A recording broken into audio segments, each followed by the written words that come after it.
Hello, and welcome Hi. back to the No Schoolers podcast with Claire and Amy. I have an 8-year-old, a 5-year-old, and a 2-year-old. And I have a 5-year-old and a 2-year-old. So, in this episode, we're going to go into routine, talking about developing a routine, what's a typical day in our life, and how we keep things fresh when we're at home all the time. So, Claire, what types of daily routines have you tried over the course of your home educating year? Shall I be really honest? Hmm. We, we don't really have one. Not, Each day is something new. And do you know what? The probably only routine we stick to is we get up and we have breakfast, and then sometimes we'll go into work and do things like that, or we'll just crack on with the day. yeah. Did you not try one like at the beginning? Or have you ever tried Um, one? yeah, so in my head, I was like, right, we're going to get up, we're going to have breakfast, we're going to do schoolwork, we're going to have it like on a poster on the wall, and we're going to have like Monday, um, maths, and then Tuesday, English, and all of that. And before bed, we're going to make sure we read the books and, plan for the next day, print off my worksheets. Nah, Yeah. it just didn't work like that for us. And Yeah. the days that I did do it, I was like, oh my goodness, I'm so organized today. Like, we've got this. There was just no interest in what I got out anyway. So it was a bit like, Yeah. yeah, we'll leave that one and just head out. Yeah. It is a bit like that, isn't it? Like I find that if I get something out and I've planned it and then they're always like, oh no, not interested. Yeah. Have you It's have you ever had that sort of routine? I've tried. I mean, I've looked into everything. Like, I loved the idea of doing Charlotte Mason and the whole, like bringing nature and doing a nature journal every day and sitting down and reading a classical book. And I already had a Winnie the Pooh sort of like analog book thing. And they did like reading little stories out of there. And we've got The Wind in the Willows and different little things like that. But trying to stick to a rigid routine every day it just put a lot of strain on us. So, what we tend to do now is, even though it was like satisfying for me, because if I knew that we'd got up, we had breakfast, and then we all sat down at the table and we all read through this book, and then we did some drawing, and then we went outside, and then we had lunch, and then we did this another activity. Like that feels so good to me, and so like that's really what I want to be doing. But in practice, it just felt stressful when I was trying to read the book and they were just fighting next to each other, like play fighting next to me, not even listening a little bit. And then, I, yeah, it just felt a lot more stressful than I think it was supposed to, and that I had in my head. I'd idealized this sitting down and them being very compliant, and they just aren't. So I'll suggest things sometimes, like, oh, should we read a book? Because we've got books like The Story of the World, and they do like reading through that. So we'll sometimes sit down in the morning and read that, or I'll suggest like, should we do some drawing, or if there's someone's birthday, we'll make a card or something like that. But usually, if it's nice weather, they just go outside, or they'll just be playing in the house, really. Or And I sometimes, think, that is part of the home educating journey as well, isn't it? That in actual fact, you've kind of not gone through the school path and chosen home educating because you prefer that way of living, and that's how your children, that they work, not necessarily to sit down, put a book in front of them and kind of, do all of that encouragement and all of that sort of like yeah, planning to do work. yeah, That the way that your children learn and the path that you've chosen is because in actual fact they learn better through doing things that they Living. enjoy. Yeah, definitely. And they do surprise you every now and then where they'll just come up, you'll be talking about something and they'll just come out with something that you didn't even know that they knew. And then you think, well, where did you learn that? And it'll be through something else that they've learnt it, or they've found out that information by reading something, or on a video game, or on a program that they've watched or something. It's not necessarily that you've sat down and done a project on it. It's just they've just accumulated information and retained it because it's been interesting and important to them Yeah, at the time that they learnt it, because they wanted to learn it. If I suggest something and it meets resistance, I just try and let it go and just yeah, think, okay, doesn't matter. But just releasing that pressure on myself, I think. But it's really hard because I wish they would just sit down every morning and do some workbook or do some reading or go off into their respective areas and do a little private project or something, but they just don't. And I think part of it is also learning or to learn autonomously. yeah, Yes, I'm a facilitator of learning, but I am not there as their only teacher.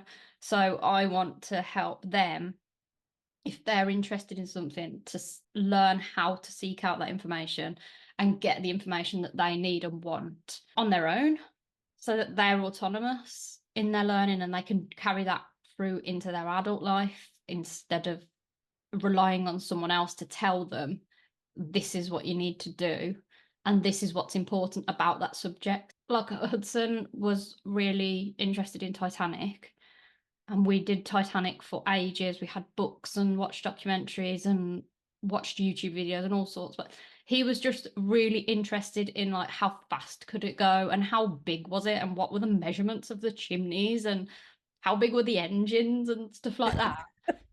It's like those sorts of facts and figures might yeah, not have been covered in other, I don't know, in like a workbook, or, but because he was interested in those particular facts, he found them out. So the whole Charlotte Mason idea was really appealing to me, but in practice, it just didn't work.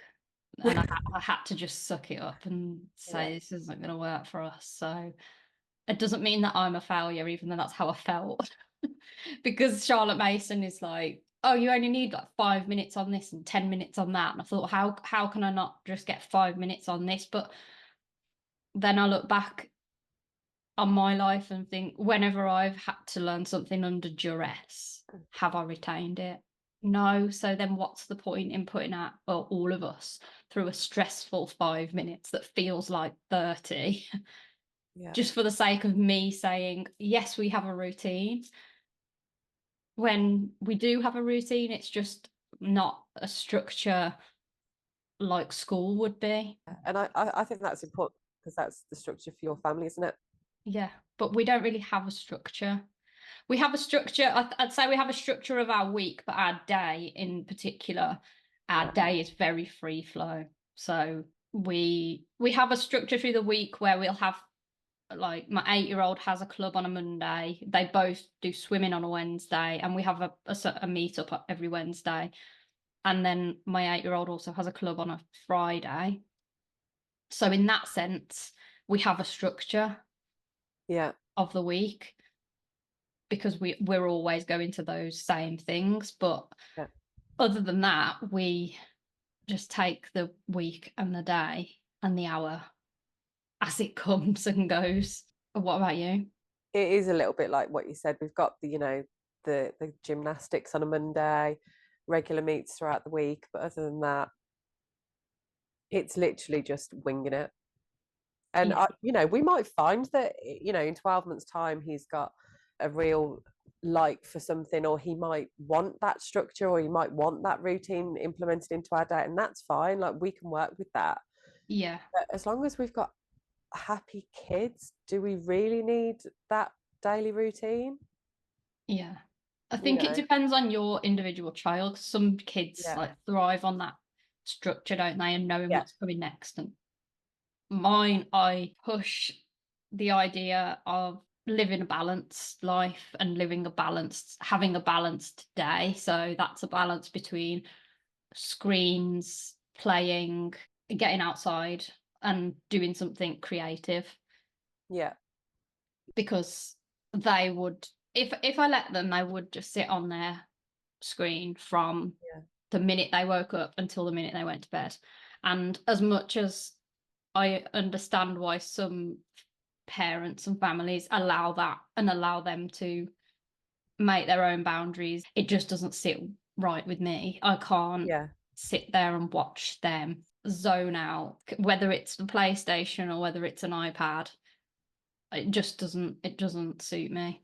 Yeah. And With I a, want them yeah. to understand, in order to be healthy, you have to spend some time outside, spend some time being creative, spend some time on your screens because they are important, but to make sure that all of that is balanced and that there's not a heavy weight in one of those areas. Yeah. And we try and model that as well as parents, because we both are at home. We have to model, like, they'll come up to us with questions like, well, why are you on your screen? But you're on your screen all the time, or we have to make sure that we're not. Yeah. So it does make you look at your life and your balance in your day, so that you're not being hypocritical towards what you're trying to instill into them. And I do think that we're the guide. They haven't got the life experience and the perspective and the self-awareness that we have. Yeah. And in my personal opinion, it's up to us to look out for that on their behalf. So yes, they've got to develop that by themselves, but I think with guidance, it's important. And how do they cope with change? So if, for example, if they were spending too much time on screens and you was to change that, how do they react to change? Do they cope quite well with it? Well, sometimes it has got to that where we've said, look, this isn't working for us anymore. Yeah. We just, like, we need to come up with something together that Yeah. suits everybody. And we try and incorporate them in the decision making process and the boundary setting and the rules. We don't like to call them rules. We don't really have rules, but we have and the limitations and how to create that balance where we're all happy and we all can live in harmony and it doesn't start to affect their behavior. And that they understand if we ask them, if we say, like, look, it's been an hour now, you need to come off. Can you wrap it up? Can you finish up what you're doing? We'll always let them finish what they're doing. We don't just say, you've got 10 seconds and we're going to switch it off. It's still a respect for their time and what they're doing by using that device. But they are usually involved. We don't just go, right, that's it, you're not having any screens anymore. It's like, this isn't working. So what if we do this? How Yeah. about you don't have any screens until lunchtime, and then after lunchtime you can have a few hours playing on the PlayStation, or um just little things like that. And usually they are quite receptive to it in the moment of the decision making. When it comes to the actual implementation and we're saying you need to get off there because it's they'll still try it in the morning. It'll be 9 o'clock and go on the PlayStation. No, it's too early. Why? It's too early. But why though? But why is it too early? And then you have to just keep repeating yourself and saying it's because it's not good to have your screens first thing in the morning, and we're trying to make sure that you live a balanced and healthy life. I don't know how many times I have said that to them. Yeah. um so it's very varied on the day and on their mood and how the day's gone.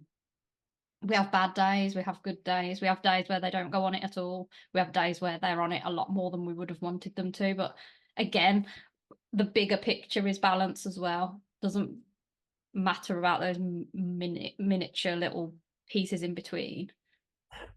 I think it is about balance overall. What about you? How do yours cope with change? Harry's quite good at sort of like, as long as you've kind of mention to him what kind of like is going to go on in the day. He'll always ask in the morning, like, so what are we doing today? Where are we going? Who Yeah. are we seeing? And as long as you've kind of said to him, like, so this morning we're going to spend it at home, this afternoon we'll be out and about, he's normally quite good with that, and quite eager to get out. Like, he's got a real passion for football, and that, so anything that you mention about going out, he's like, oh, can I get a ball, can we take a ball there? Yeah. So he does, he's really good.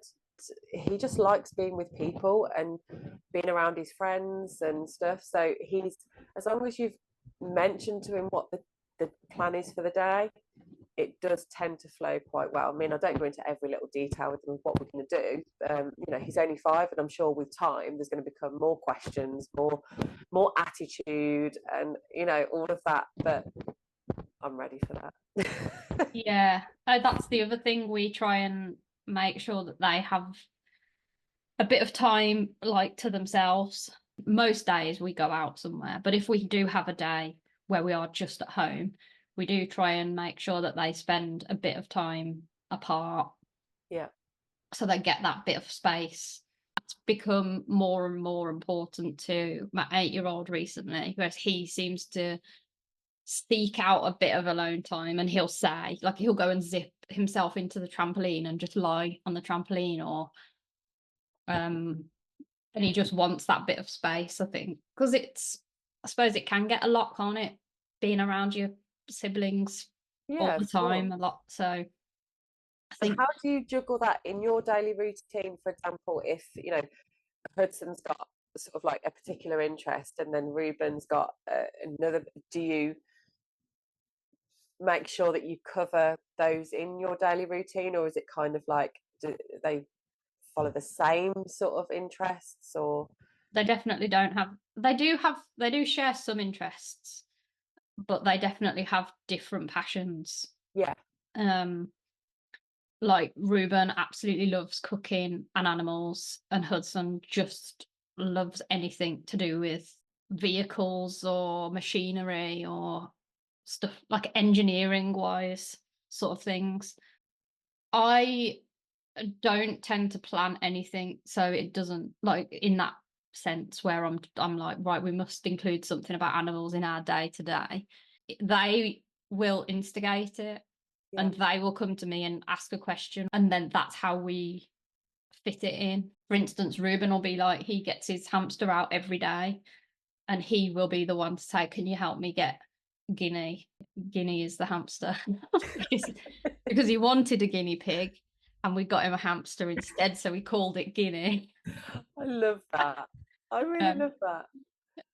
he'll come to us and say, can you help me get Guinea out, or can you give me a blueberry that I can give to him, or he'll ask a question about him, like what would happen if this happened, or what would happen if he did this, or would he die if he fell from that height or something. And that's how he learns. And if they're both there, they'll both listen, and they'll both have a lot of questions about it, and they both learn about it, and they're both quite interested. And Yeah. we recently got a new dog from a rescue centre, so that was a whole learning experience, and learning how to incorporate that new dog into the family and be sensitive to the fact that we don't know what life experience she's had before she came to us. So we have to be very gentle with her and make her feel very safe. Different things like that, really. With Hudson, he tends to find out things by himself, or he'll just ask us. Yeah, he does ask us a lot of questions that tend to be me going, I don't know, either ask Siri or your dad, because he's going to know more than me, because it's usually about a car or a vehicle. Like, I don't know. Like, would a Tesla be a Lamborghini? I don't know. So, If in doubt, Alexa will have the answer. yeah, yeah. And then he'll go and ask Siri, or he'll type it into Google by himself. And it's important that he comes to us and asks the questions, but equally, I think it's important that he seeks out the information by himself and then comes to us to clarify. Oh, this is what I've just found out. Is it right? Or just learning how to evaluate the answer that he got to know whether it's reliable. And they do come to you with the most random stuff, don't they? Harry came to us a couple Yeah. of weeks ago and said, Mom, do you know that fish don't have stomachs? And I was like, pardon? I Yeah. had no clue about this. He's like, yeah, goldfish don't have a stomach. And I was like, okay, because at the time we had a goldfish. We put him into my granddad's pond now, so he's living a Oh, happy life with friends. Um, but he was like, yeah. And then he just went into this big sort of like thing about their digestive system and how often they should eat and how it works and like so wow. they never feel that hunger. And yeah, it was, I was absolutely fascinated, but he's just started to get to that kind of like point in his life where he's starting to go off and find out these things on his own. And when he obviously, heard something that triggered his interest, and then he went Yeah. on further to learn more. And Yeah. and I love that. I Yeah. just think that it's just organic learning, I guess. They've just Oh, found it is. an interest. Like you've been saying about the boys, they've got their own sort of like little learning paths, and they just want to learn about that, don't they? And They do, and what we tend to do is if they display an interest in something, I'll always give them the opportunity of continuing their exploration. So, for yeah, instance, Hudson listened to the audiobook of Boy. He's listened to Boy and Going Solo, and I don't know, one of the two, and it talks about him in the army and in the wow, war.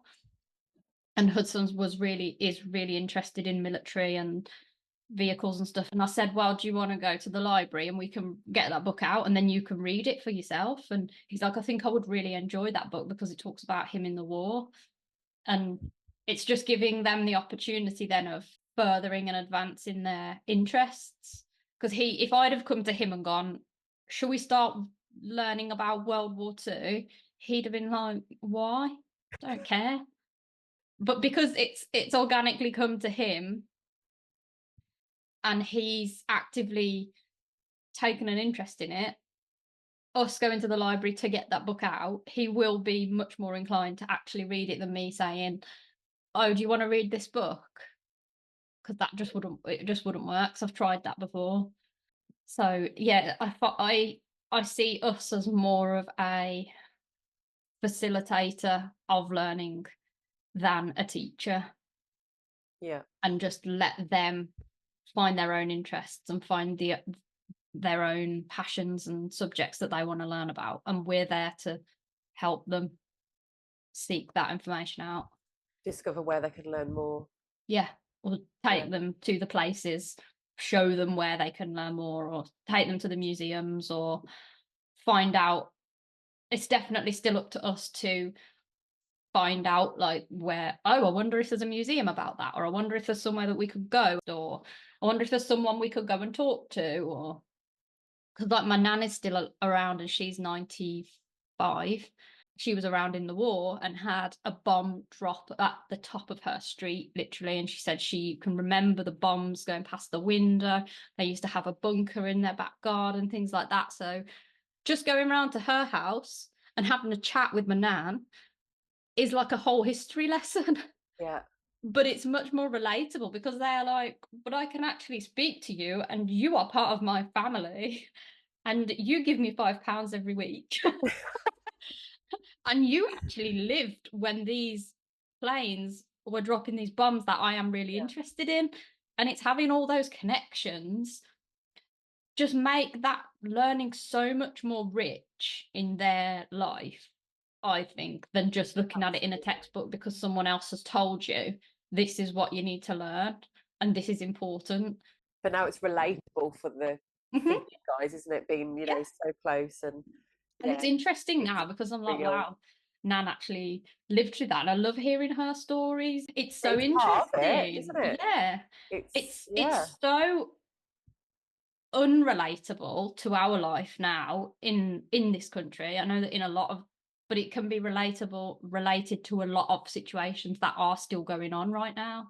yeah. So then he asks about, oh, is there a war going on right now? And then it's like, well, yeah, there are wars going on around the world, but just not in our country. But it still affects us because our soldiers are going out there to fight, and it brings up a lot of other questions that we try and answer in a very age appropriate and sensitive way that doesn't make them think like this world is really scary Yeah.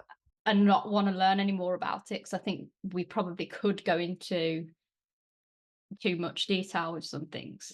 Like Yeah. we just skim the surface and then see what the questions are that arise. We can still protect them, can't we, from some things? Yeah.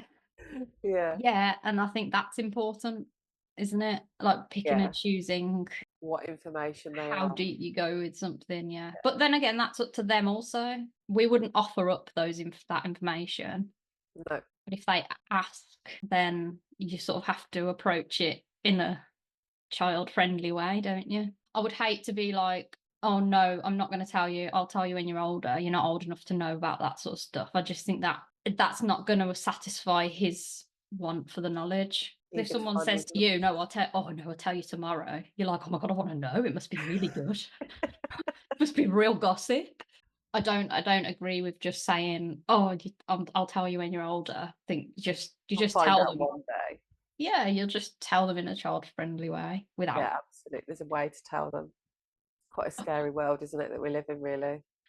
Yeah, and that's where the balance lies, I think, between educator and parent. Yeah. That's what we're doing, is trying to find that fine line, aren't we? Do you find that hard?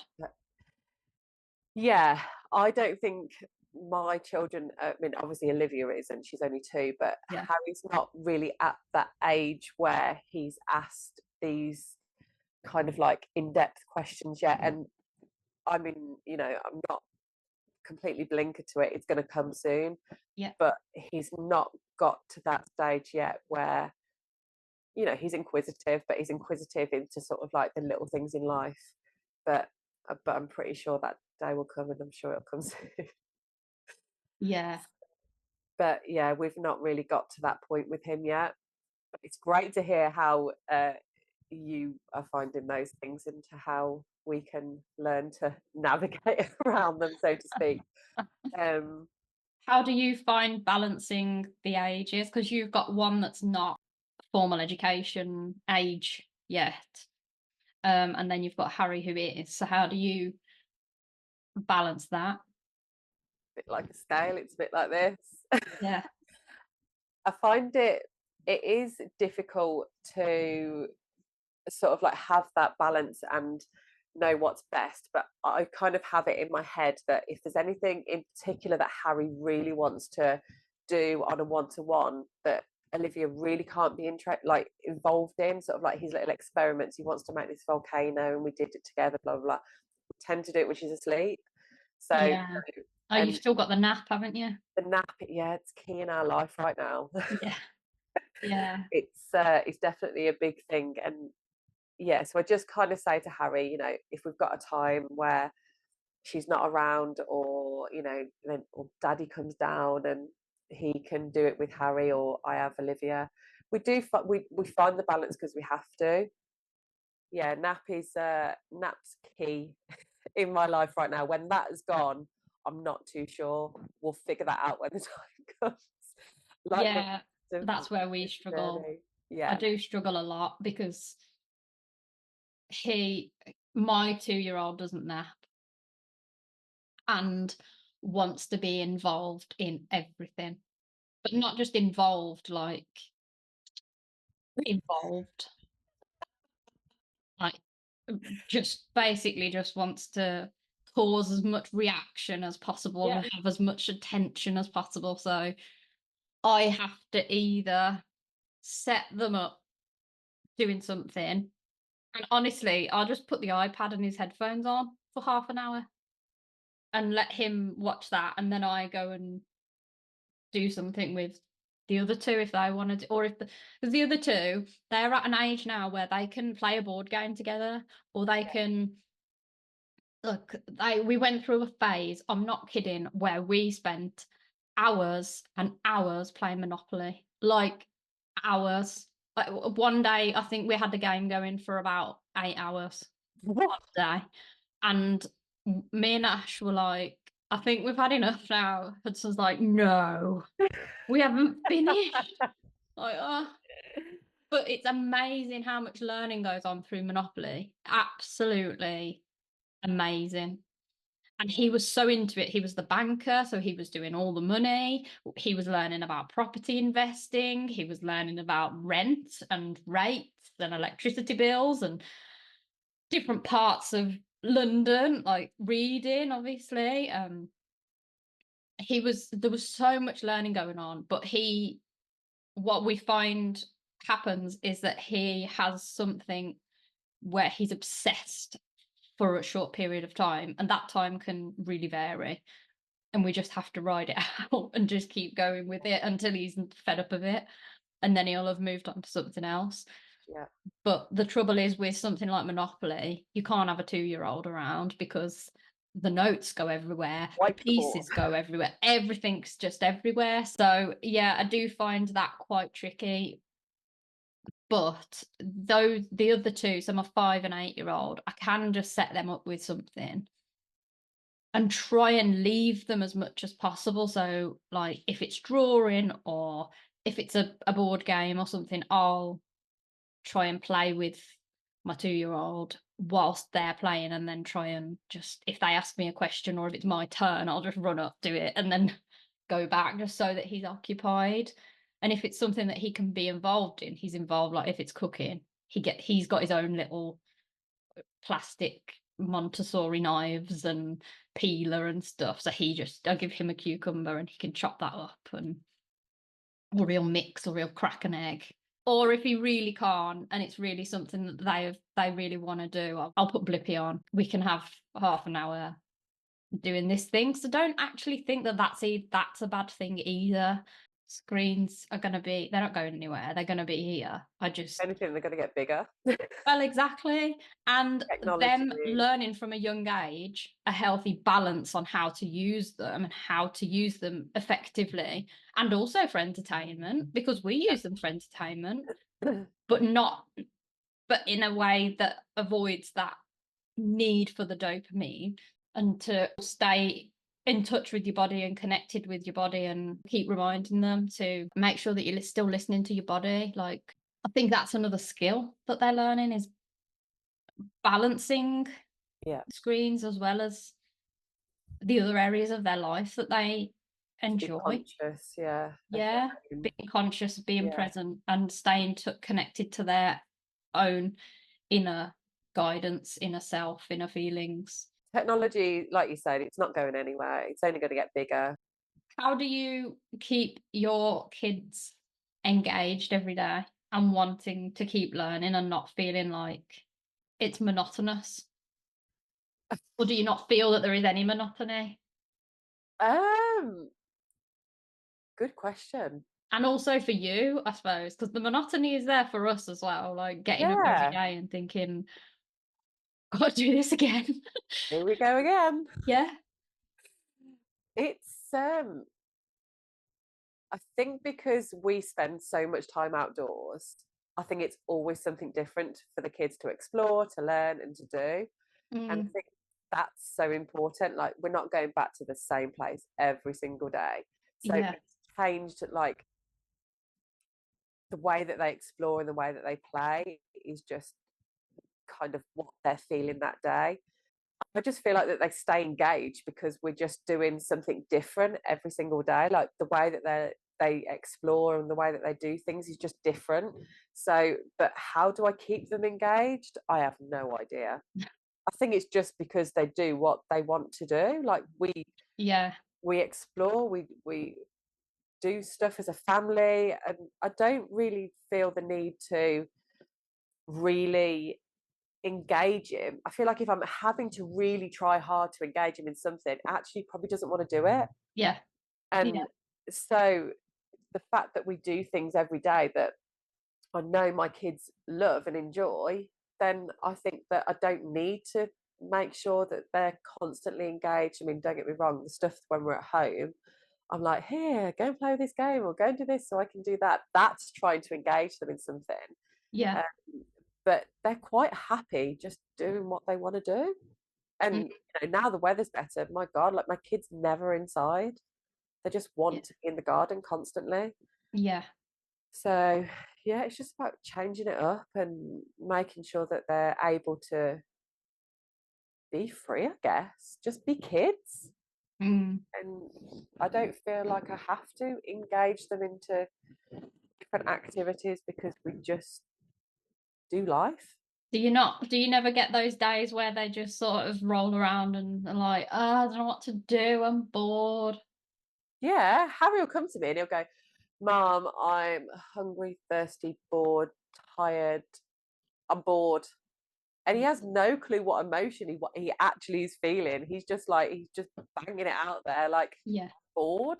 yeah, But there's so much stuff. In actual fact, my kids have probably got too much stuff to do that they yeah. don't know what to do. They're overwhelmed. Yeah, because Yeah, we still have those things in life that need to happen. We've still got to keep the house tidy. We've got to keep on top of the washing. And yeah, it's in those moments that they are bored. yeah, And, but sometimes if we go out quite a lot in the week, Harry will be like, Mum, can we just have a home day today? mm, And I like that. Like, yeah. he's just That's really saying, not. That's really good self-awareness. yeah, he'll say it like, he'll say it quite a lot. Just say, can we just have a home day? Or if I say to him, oh, but we've got to nip to Tesco, but I can stay in my pajamas, right? Yeah, Yeah, if you want to. Like, I like that. I like the fact that, sometimes he just wants to be at home. And yeah, that might be playing football in the garden on his own or, doing craft at the table and splatting my walls with paint. But it's like, I'm good for that. It's yeah. just, yeah, because like you say, we've still got I think we stuff that need that needs as to do. well sometimes. Yeah, Sometimes we get, because it's a lot for us as well. It's not just them that have to socialize and make the new friends and yeah, experience all the new things. It's us as well. yeah. And sometimes that's a lot to deal with and handle. And we feel like we just want to be, Yes. yeah, just not have to go out anywhere or make small talk with anyone or explain why your child doesn't have any shoes on. Olivia is a nightmare for this right now. Like, please tell me I'm not alone. She will not put shoes on. And if it is a pair of shoes, she'll either shove on a pair of Crocs or a pair of wellies. Yeah, And then I'll find one welly like out the front, one welly in the bath. yeah, It's just, oh, she just won't put them on. She's a night. yeah. This is the same. They're just grounding. That's what I keep telling myself. Yeah. Oh, But to be fair, they have probably got more connection and in touch with that part of them than we have. And we probably should look at them and learn just as much from them. I know that I learn just as much from them, whether it's about myself, whether it's about them, whether it's about anything else. I learn so much from them than yeah, they do from me. yeah. And I have had to learn to respect and be humble to that, I think. The fact that I still have a lot to learn from you, and you are here to teach me a lot of lessons as well as you learning about this physical world. I do have just as much to learn from you, and it's quite amazing, really, and also terrifying. It's terrifying to think that you have such an impact on this little life for the future. That's a daunting thought for me. It really is. Letting them be free to be who they truly are, as much as they can, as much as they need to be, is, I think that's such a fundamental thing for them to be able to do, is to just embrace who they are. And that's more Just be important to them. me than anything. Hearing how my 8-year old in particular, how he interacts with other kids and how he is as in a group and how he finds his own position and how he doesn't succumb to peer pressure and things like that, and he's not mean to someone just because the rest of the group are, or it's those little moments where you think this is why we do it, because he's quite clearly an outlier, whereas if he was at school with all those kids, because those all those kids are at school, he would be totally different and he would be one of the ones that would just run off and leave that person out. He'd Or be conditioned to follow the group. yeah, He'd have that pressure and that need to fit in, and he doesn't have that. And he is so himself. I'm really proud of him in that way. And honestly, that's made me feel really emotional. Like that's so real. Like honestly, I feel really choked up about that because to me that's so important. Like the fact that they can just be them. They don't have to try and be somebody else. Yeah, And I think that's a massive why for me. And yeah. I feel really choked up by Oh, this.